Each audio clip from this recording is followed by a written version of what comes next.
নারী পুরুষ সব মিলিয়ে 27 জন ছিল। তাদের মুসলেখা দিয়ে তাদেরকে আমরা জিম্মায় দিয়েছি। পুলিশ কনস্টেবল ওসি সহ জড়িত যে একটা ঘটনা ঘটিয়েছে, এটার আমরা দৃষ্টান্তমূলক শাস্তি চাই, এই দাবি দিয়ে কিন্তু আমরা বের হয়েছি। ওনারা আমাদেরকে থানার ভেতরে ঢুকায় একদম টর্চার করছে, পুরো বডি। ওনারা নাকি মোবাইল চেক করতেছে। দেখা যাচ্ছে আপনাদের ঠিক কয়জন সেখানে বন্দী ছিল?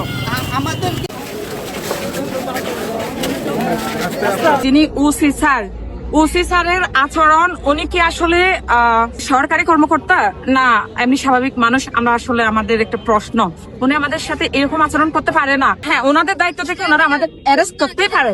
ওনারা যে আমাদেরকে মানসিক ভাবে টর্চার করছে, এটা কি কোনো রাইটস আছে ওনাদের? ওনারা আমাদেরকে থানার ভেতরে ঢুকায় একদম টর্চার করছে, পুরো বডি। ওনারা নাকি মোবাইল চেক করতেছে। শুরুতে ওনারা আমাদের মোবাইল নিয়ে ফেলছে, এরপরেও বলে যে মোবাইল চেক করতেছে। আমরা আসলে এত কিছু এক্সপ্লেনেশন দিতে পারতেছি না। আমাদের যে তাদের দাবি আমরা এটা দিব। আমরা বলেছি যে যে পুলিশ কনস্টেবল ওসি সহ জড়িত যে একটা ঘটনা ঘটিয়েছে, এটার আমরা দৃষ্টান্তমূলক শাস্তি চাই, এই দাবি দিয়ে কিন্তু আমরা বের হয়েছি। হুমকি হামলা সব ছিল। আমরা থানায় চলে আসছি, থানায় চলে এসে আমাদেরকে একটা রুমে আটকে রাখছে। প্রায় সকাল 7টা থেকে আটকে রাখছিল। দুজনকে হ্যান্ডকাপ পরা ছিল, ওয়াশ মজাইতে দেয় নাই, পানি দেয় নাই। আমরা দুইভাগে দুইটা তাপ্পড় দিচ্ছে। তাপ্পড় দেওয়ার পর উনি নিজে আমাদেরকে হ্যান্ডকাপ করেছে জানালাতে। আমি বলছি স্যার আপনাদের কথা আমার মনে থাকবে। তখন উনি বিশ্বাস করেন কিনা জানিয়ে বলতেছে প্যানের চেইন ধরে বলতেছে আমার বালতা সিরিজ।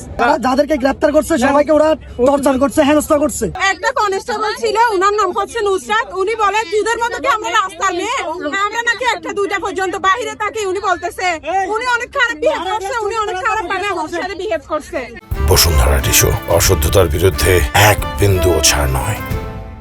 প্রায় 1100 মতো শিক্ষক চাকরিচ্যুত ঘটনা ঘটেছে। এই বিষয়টা একটা পলিসি মেকিংয়ের বিষয়।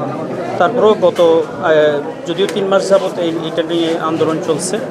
গত পরশু দিন অর্থাৎ 18 তারিখ প্রায় সারাদিনই বলতে চাই যে সড়ক অবরোধ ছিল।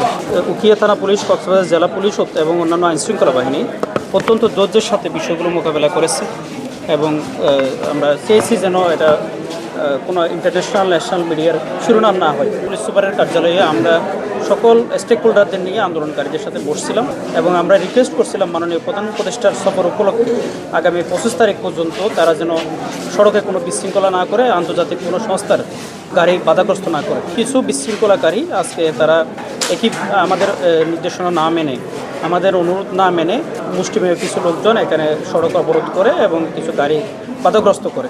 যারা সড়ক অবরোধ করেছে, গাড়ি বাধাগ্রস্ত করেছে, তাদেরকে হেফাজতে নিই। নারী পুরুষ সব মিলিয়ে 27 জন ছিল।